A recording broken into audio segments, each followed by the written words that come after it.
This is the Roots and All podcast, and I'm your host, Sarah Wilson. Join me as I talk about all aspects of gardening with some of the top horticulturists from around the world. In this episode, I'm joined by writer James Canton to talk about his book Renaturing and the 2-acre patch of land in North Essex that's become the focus of his efforts to increase biodiversity. We discuss the difference between rewilding and renaturing, the importance of close observation, and how small, thoughtful interventions can help landscapes recover. It's an interesting counterpoint to a recent episode of Randal Plunkett on large-scale Rewilding, showing how restoring nature can happen at different scales, taking different approaches. I've been writing about nature for quite a while, but I've been writing for longer than I've been writing about nature in some ways, I suppose. And then, as much as anything, I think the thing was, you write about where you're at. And like before I came here, I was writing much more sort of urban-based stuff. But then when I moved here 25 years ago, a lot of the stuff that I just started to be writing about was kind of about the environment that I was living in, the setting, if you like. And it has been that journey of the last 25 years, has been me writing more and more about the natural world and about our place in it, and increasingly kind of like the balance of like, is it, are these good things? These are kind of beautiful things. Oh, that's amazing. And then kind of reflecting more on the whole process of humans and the natural world, kind of from the from 50,000 years ago right up to the present day. So it's been very much, I think the two are intertwined. And the longer I've lived in this spot, which is a very rural area of East Anglia, a rural area of North Essex. It is a village, but just, if you like, it's got a curry house and a church, so I guess it qualifies. But I don't spend much time in kind of communal spaces within the village. I spend the time when I can in the patch of land that I managed to purchase at the same time that I bought this farm labourer's cottage. So the writing about and the kind of getting to know nature in that sense have very much been interwoven, I'd say. And when you say the patch of land, how big is it? It's about 2 acres, or at least it was sold to me as about 2 acres. I think it might be just slightly under, but that's okay. It's fine, if you know what I mean. I call it the field. And in fact, I'm more and more realizing that I don't want to be calling it a field, because a field is obviously an area of land that is deliberately defined by its human usage, if you like.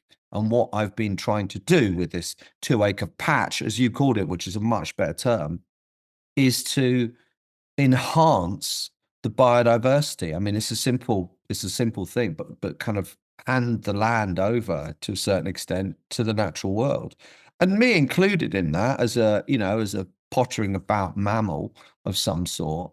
But effectively, yeah, it's a 2-acre bit of North Essex that would, for the last sort of probably 200-300 years, I'd say, would have been used as a field, an arable field.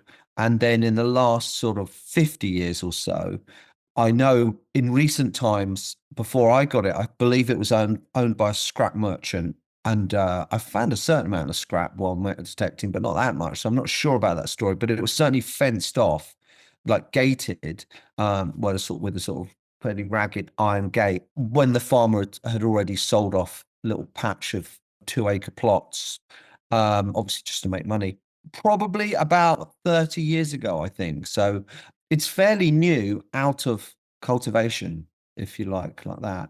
And now, I'm just in this project it was kind of the spine of my book Renaturing, in terms of just kind of explaining to readers, other humans, my kind of enterprise of trying to do my best to kind of like on this patch to be improving the wildlife, the biodiversity, and then kind of stepping into like other ways in which people are on small scale trying to wild the world.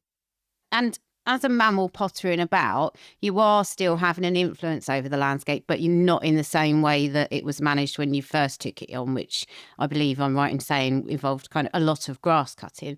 But now you are intervening in a different way. Why did you choose to do that rather than just letting it go completely?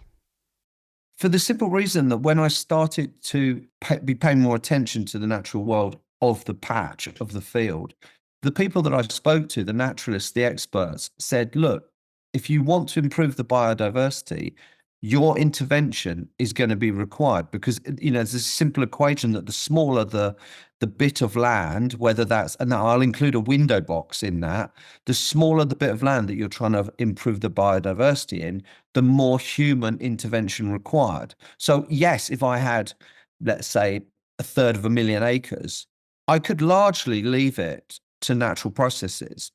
But if I've got, say, 2 acres, then intervention is going to be the best way, especially kind of short term, but even longer term. If I just left the oaks to grow up, then they would take control and turn it quite quickly into, they'd cover everything. So there's a certain element in which you do need humans to be involved, which again is kind of like, it's kind of engaging. It shows a value to our agency on the small scale. Now, don't get me wrong. If you go to rewilding scale, that one of the big factors that we have to do is hold the people from doing the interventions. And it's a different kind of process that we're looking to enhance, which is things like ensuring that there are apex predators, etc. Now, in some senses, maybe an apex predator on my 2-acre patch is a kind of romantic concept, but it's basically me and my cat, I suppose, is an apex predator out there, well, of some sort. So essentially, my intervention in the field and my ongoing interventions are dictated still by improving biodiversity. So you refer to it as renaturing rather than rewilding, and is that because of the scale of the land? Yeah, absolutely, Sarah. I mean, and again, this is not my concept that I've come up with. It's a word that a very, very renowned naturalist from these parts, Chris Gibson, kind of said to me while walking the field with me in the early days, probably 10 years ago, I think, well, something like that. Because I'd sort of said to him, oh, Chris, can you come over? We can walk around the field and da-da-da. And then I'd said to him in that way that some men do, I'd started to explain to this expert naturalist what I was doing. And I said, yeah, I'm rewilding the field, Chris. And he said, oh, right. And he's very polite and and then he said, well, look, what you're doing, it's not rewilding, it's renaturing. And that was my sort of first entry into this really important, it's a really important distinction, I think, even globally, with the idea of at what scale is an intervention taking place in nature to try to improve the wild, if you like, if I could put it like that. If it's small scale, and by small scale, I mean up to potentially tens of thousands of acres, then it's renaturing. Because there are some key things in the notion of rewilding as it was conceived in the early 90s that need to take place for those processes to happen naturally. Well, the example I use, I've kind of looked into, is like Yellowstone, for example, which is 64 miles by 53 miles. That's the scale that rewilding is kind of like looking to take place on. And the reintroduction of wolves there in the 90s has created this kind of incredible trophic shifts, ecological changes on a far quicker scale than even the naturalists and the ecologists overseeing the project kind of saw. So that's proper scale rewilding. And I think we've got into a little bit of a confusion about the use of the term rewilding just for, willy-nilly human kind of like, oh, yeah, I'm rewilding my garden. Oh, are you? Okay. You got any wolves on there? No. Okay. Well, let's call it renaturing, shall we? Do you know what I mean? That kind of thing. That's where my kind of comeback is going to.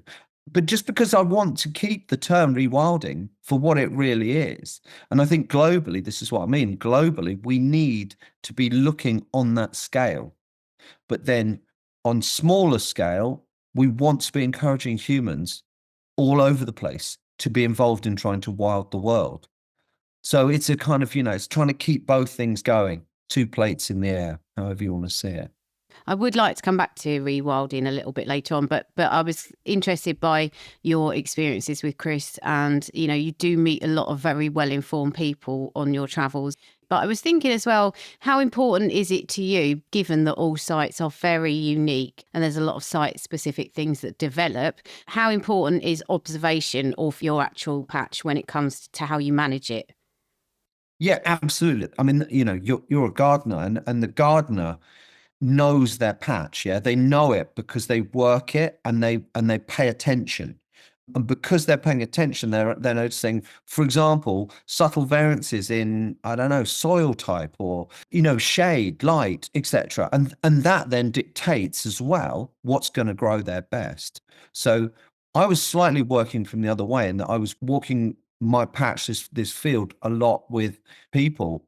And for example, like Common Centauri, this beautiful little pink flower would be, just little bits of it all over the field. And I loved it as a flower. And then started questioning why it was in certain areas. And I remember doing this with Richard Maybe, and he was very surprised because he said, well, I'm sure it needs really sandy soils. And I had assumed that, like a lot of North Essex, that I was pretty much 100% clay. And again, so it was only really Chris Gibson then, agreed with this. And we said, like, that this shows the variance across a patch of ground, Same thing in your garden. Unless you've kind of stripped the grass entirely and studied the geomorphology of what's beneath the soil, etc., you don't have a true understanding. And that observational layering became really important to me. So when I finally got a pond dug, I tried to dig a pond for about 2 years and my knees just kept collapsing and stuff. So I eventually got a guy, a friend of mine, Dave, to come and dig a pond with a big digger. And even when we did that, it was really interesting because I assumed that it was just going to be, layer of soil, bang, straight into some pretty serious clay. And it kind of was. But as Dave said, in patches, the clay is quite loamy. So it's got a bit more sort of sand within it. And I've already seen that the pond is not 100% puddled. And that's to say it's not 100% watertight, because I think there is this layering of sandiness in aspects of it. So yeah, absolutely. Observation and kind of knowing your patch is this long and beautiful and wonderfully kind of immersive process that the gardener does. And in a way, that's what a gardener's doing, isn't it? Is getting to know. Okay, they're also sort of cutting back hedges and trimming and pruning and, but they're also getting to know the patch well enough that they know what's going to work well where, and what's the best way of like improving the wildlife in that corner, etc., etc. So I was sort of learning this process as much as anything on the scale of a 2-acre plot, let's say.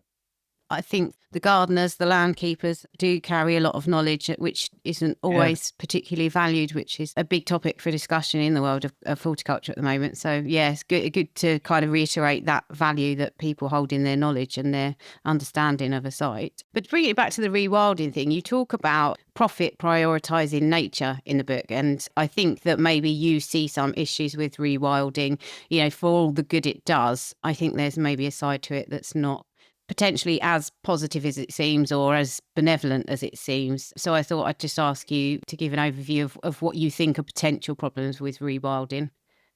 No, you're absolutely right. So you put it nicely in the sense that, so I, just like everyone else, assumed that all rewilding was good, if you like. Surely it's good, isn't it? And it was really, again, so what my practice is to speak to experts and then take on what they've said and kind of feed that into what I'm writing. So as I say, with the field, speaking to Chris Gibson, expert naturalist, and pretty soon after that first conversation with Chris in the field about rewilding, etc., I thought, right, I need to speak to some rewilding experts, like proper grown-up rewilding experts. So one of the people I spoke to was Guy Shrubsole, who at the time was working for Rewilding Britain, and it was really great to speak to. And he guided me to someone who I think it's fair to say is probably the leading academic on rewilding, certainly in the British context, which is Professor Steve Carver at Leeds University. And Steve was kind of mind-changing for me. Had a fantastic conversations with him and email exchange, etc., etc. And essentially what Steve got across to me in a British context, and this is what we were discussing as much as anything. I mean, we spoke about rewilding on a global scale as well, but in the British context, you can understand that the problem is how much space we've got.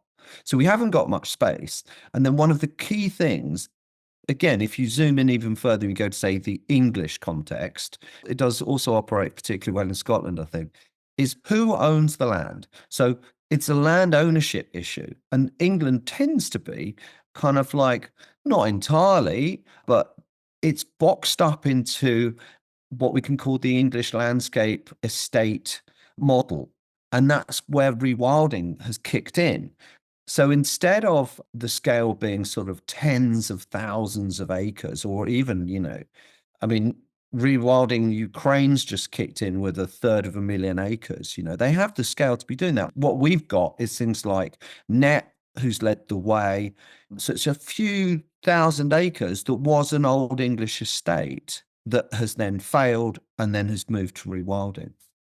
But there are some problems with that. And Steve was the person that put me onto this. And this idea of the English estate rewilding model is problematic for lots of reasons. An easy one to understand, I think, is that there's no apex predator. So that you're not fencing it and then sticking a wolf or two on there. And essentially what you're doing is you're then, as Steve said, there's still a meat harvest often on these rewilding estates. They'll be going in and taking, whether it's deer, whether it's boar, etc. But it's about making money from the estate. And obviously that it's understandable to a certain extent. We live in a capitalist society, but it means that the driving force is not about the rewilding, if you like. So he was amazing at opening up my eyes on that. And really, he'd just come from, when I first spoke to him, he'd just come from mapping the entire area of France for the French government in order to then allow the capacity that you could scan the land, if you like, and say, right, which area is best to be rewilded for particular species even. You can put kind of filters over this map, incredible kind of scale. And then you can see where the direction of focus is different. We are like, well, these people over here have decided to do rewilding of that 3,000 acres. So that's what's going to happen. Whereas potentially, if you go the other direction, you say, where do we need rewilding to take place? That's a very different model. And that's not the model that we have in England at the moment. So that's where we're at. But there's some really good people that are doing some really good pressure. So Wildcard, for example, are a pressure group organization that I've worked with, who are fantastic in that, they've said, well, hold on. There's also, on the rewilding issue, there are some very large landowner organizations, like, for example, the church commissioners, like the royal family, like Oxbridge. Why aren't they, or could they not be doing more at leading the rewilding movement within Britain, declaring that they're going to rewild a massive area? So there's a certain amount of pressure that Wildcard and other organizations are trying to do to try and make a better model of rewilding in the British context.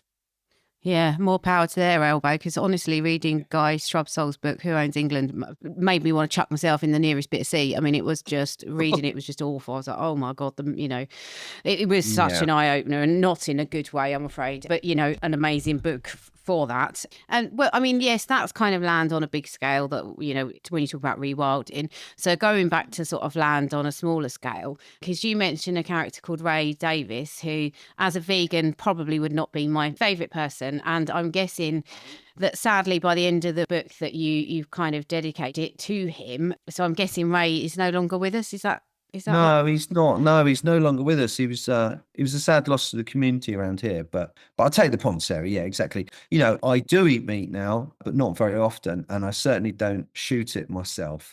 I'm from London, and Ray Davies is of the countryside. He always was, and he would happily shoot things. And I think that's where you're kind of coming on that. And I was vegetarian for like best part of 30 years. So, but he had his own approach, and I wanted to bring in as many voices into this discussion on ways of wilding the world on the small scale. So he had an area that's, a few acres, bit like me, bit bigger than mine. I think it was more like 6 acres or so.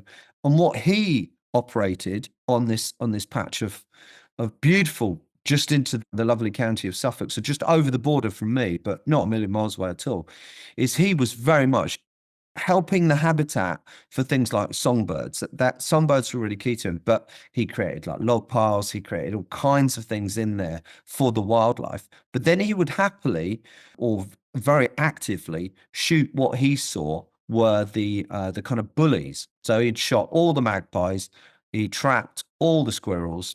It's a different approach. He was also one of these people that the police ring up at 4 a.m. because a deer's been run over on an A road around here. And he was one of those people that would go out and, as he said, dispatch it, put the animal out of its misery.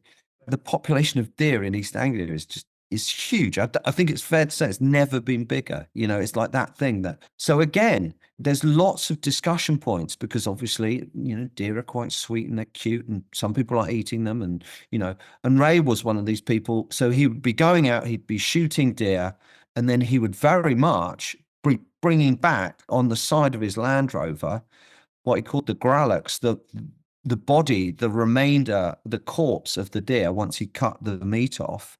And he'd then put that in his patch. And that would be eaten by buzzards, by badgers, by foxes, you know, by all kinds of things. I mean, if you wanted to be a fox in East Anglia, there was not a finer place than to be on Ray's land. You know what I mean? It really was. But it's a different approach. It's not my approach. I come from London, and the idea of having guns slightly scares me still in the countryside. A lot of people in the countryside don't have that opinion or approach. And I wouldn't say clash, but we disagreed on many things. So I'd say to him, you know, that I think we shouldn't have pheasant shooting. And he was quite interesting on that, actually. He understood that, but he said, you know, all the farms would go bust. I'm still not sure on that. But different people, different opinions, but talking about ways of improving the wildlife, improving biodiversity. He was fabulous on that. You know, so there was lots of common ground with Ray. There were 2 or 3 issues that we we were less common on, if you like. But yeah, I wanted to involve all the voices because, you know, I think we can get dichotomized. Like, you know, one of the groups I really wanted to speak to were farmers, and bring in farmers into this book, Renaturing, because I didn't want to just be like some bloke from London that had moved here 20-something years ago and then was just like, oh, this is what we should be doing to improve the wildlife. That's really not a good position to be taking up, I didn't think. So yeah, one, you know, big section of the book is talking to farmers and speaking to farmers that are doing amazing things. And some farmers are shooting things and some aren't, but some farmers are also doing amazing things with wildlife, sticking lots of ponds in and celebrating the improvement of damselflies in their area, you know, that kind of thing. And I wanted to get that voice out and that conversation as well. Yeah. Yeah, well, I'm absolutely glad that you did, because when I was reading it, you know, I was thinking, I'm assuming it's now panning out, but I was wondering, you know, when Ray stops intervening in that way, how will things develop? And that brought me on to a bigger question, really, which is, if you have these patches of land that are managed by people and your patch is the same, have you thought about the sort of legacy of them? What might happen in the future to these bits of land that are managed by, say, one person and their cat maybe? What will become of these patches of land, do you think? Have you ever thought about the legacy of your land?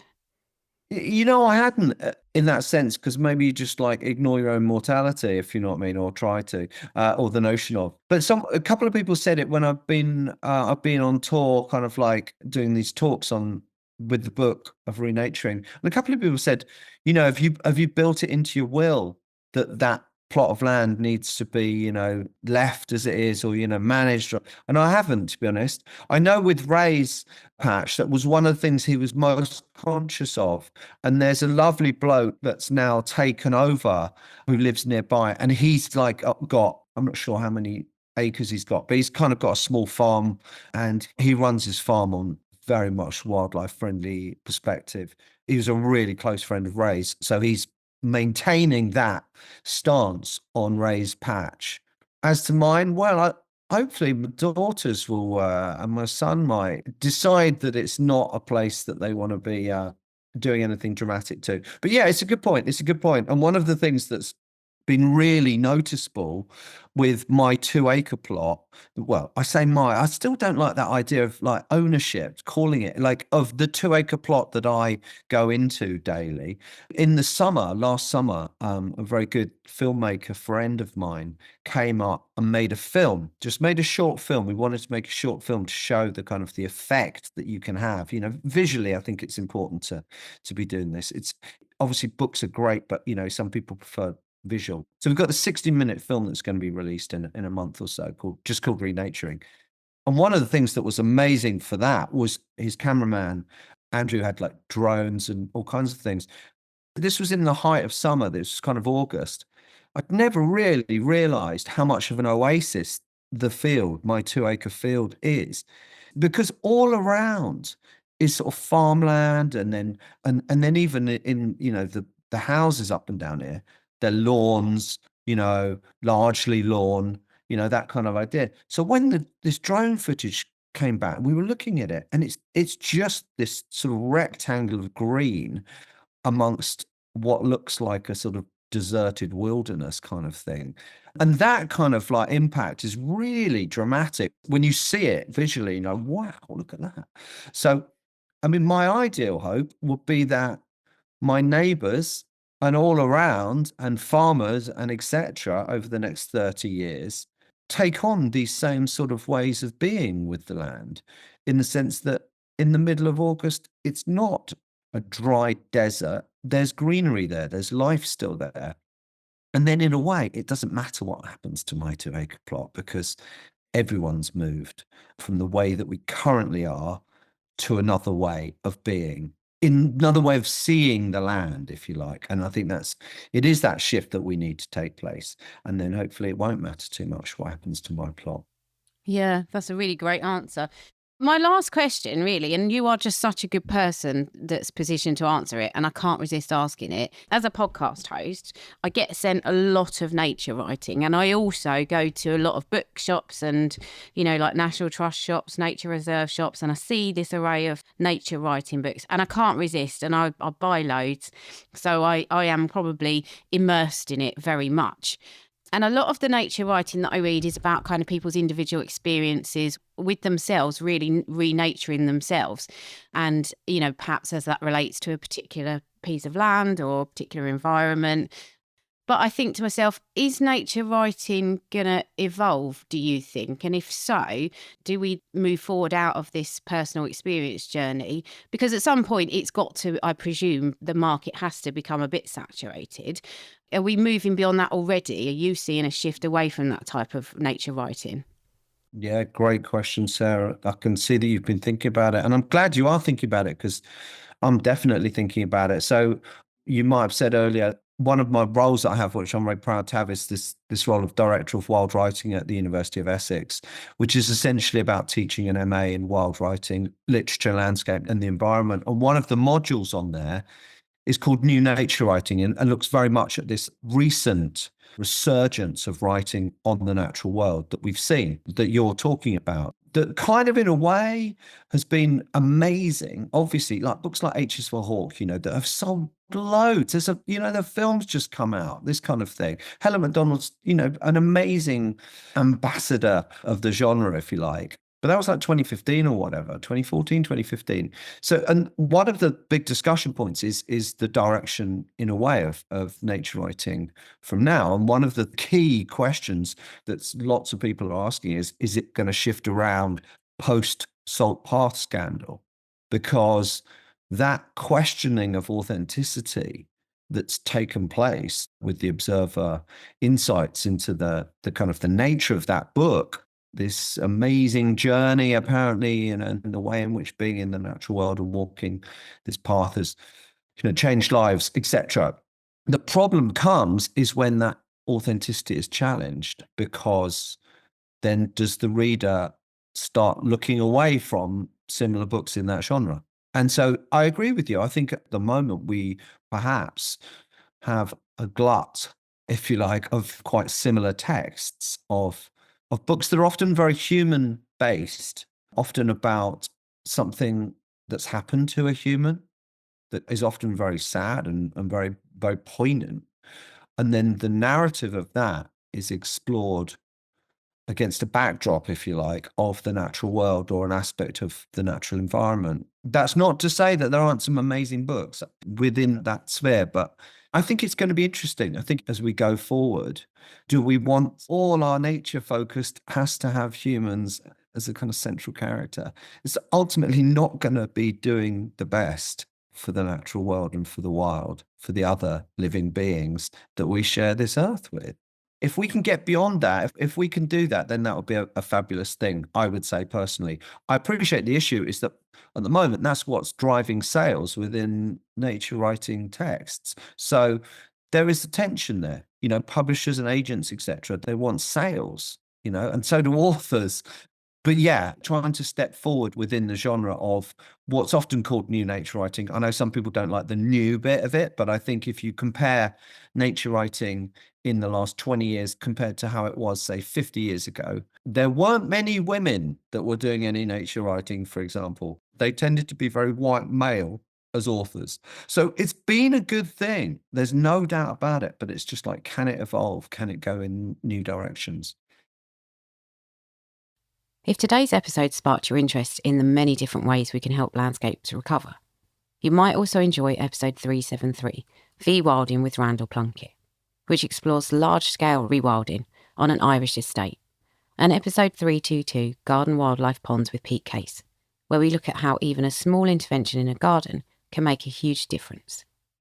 You'll find links to both in the show notes, and as always, thank you for listening. Next up is Benny with his Insect of the Week. But first, here is a word from this week's Insect of the Week sponsors, who I'd like to say a very big thank you to. Please do go and check them out.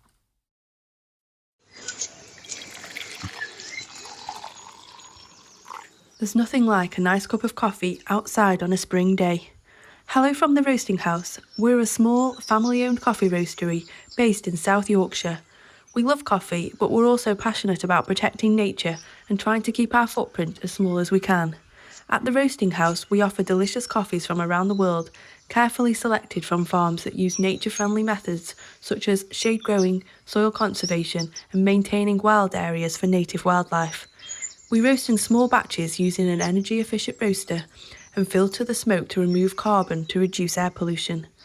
Roasting House coffee is packed in home compostable packaging, and we know that it actually breaks down because we've tested it in our own compost heap and worm farm. Order at roastinghouse.co.uk, and if you mention Roots and All or the Insect of the Week at checkout, we'll send you 25% extra free coffee as a thank you for supporting us. The European orchard mason bee, scientific name Osmia cornuta. This is a really exciting bee to talk about today. I love the mason bees. I love the osmias. It's really exciting because this is actually a new species to Britain from, we think, 2014. That was the first record in London, and Dusty Gedge found it. It's a really beautiful species to look at. In appearance, it's kind of highly contrasting, deep black, and then the abdomen is kind of a red/orange. The males have a white face and longer antennae, and the females have horns, little horns. They're quite subtle and they're hard to see unless you get a close-up, but that's what the epithet of the scientific name relates to. So Osmia, the genus, comes from the Greek osme, which is related to scent or smell. So I'm not how that relates, but the epithet cornuta is from the Latin of horned, and the females do have these little horns, which are very sweet when you look at them up close. Wonderful kind of bee. There are a couple of doppelgangers that could be very easily confused. We have the Osmia bicornis, another horned mason bee. This is a species that's been here much longer, and that one emerges usually a couple of weeks later, but there's lots of crossover with these bees. I'm seeing both of them at the minute, which could be very confusing because both of those species nest in bee hotels and cavity. There's another bee, Osmia bicolor or bicolor, which nest in snail shells, which looks very similar in terms of coloration, even more similar than Osmia bicornis. So you've got these three species, Osmia cornuta, Osmia bicornis, and Osmia bicolor. Two of them nest in kind of cavities and bee hotels. So those are the two you're more likely to see. Osmia bicolor nests in snail shells in kind of more pristine wild habitat, meadows and similar conditions. So if you've got bee hotels in a very sunny position and you've got holes ranging, I always advise between 2 and kind of 8 or 9 millimeter diameter. The 6 millimeter to 9 millimeter diameter are the ones that you may well see the osmias in. They sometimes squeeze into smaller holes. They sometimes utilize slightly bigger holes. But Osmia cornuta is slightly bigger than Osmia bicornis as well. Osmia bicornis' common name is the red mason bee, so you may have heard that term when people talk about bee hotels. Osmia cornuta, or the European orchard mason bee, creates cells with mud, wet mud or clay, similar to Osmia bicornis. The finishing plug is also a thick mud or a clay, and the female only provisions and does the work for the reproduction after the mating. So females create roughly 10 to 20 brood cells per nest, and then each cell contains an egg and a pollen provision. So bees usually provide pollen for their young. Bees are vegetarians, remember, and that is kind of all that's required, really. So sunny positions, cavity of the right diameter and depth. Depth is also very important. If you're creating habitat for bees like this, you want to be ideally aiming for 15 centimeters or more if you can. It's quite tricky and kind of smaller bits of wood. Hence, the natural examples being in soft cliff and very large trees with decay. But this is a bee that's on the wing right now. It's really exciting to kind of keep an eye out for. They can be quite fast in the sun, so it's really good to get some photos and then have a look later to see if you can pinpoint which species it is. But as many pictures as possible. And as always, please do record on the apps, iRecord or iNaturalist, so we have those records and we know where they are, how far it's spread in this new species, and what dates they're around every year. So I really hope you see one. It's absolutely beautiful. I will be posting a picture on the Instagram so you can see one. You can download or listen to the podcast direct from the website rootsandall.co.uk. Please also check out my Patreon, where you can make a one-off donation or take out a monthly subscription to help support the podcast. Because if you enjoy the show, please help it continue. I also have a GoFundMe where you can make a one-off donation. Even a one-off donation of £1 helps, and I'll be really grateful for your support. So please go to Patreon or GoFundMe and search for Roots and All Podcast.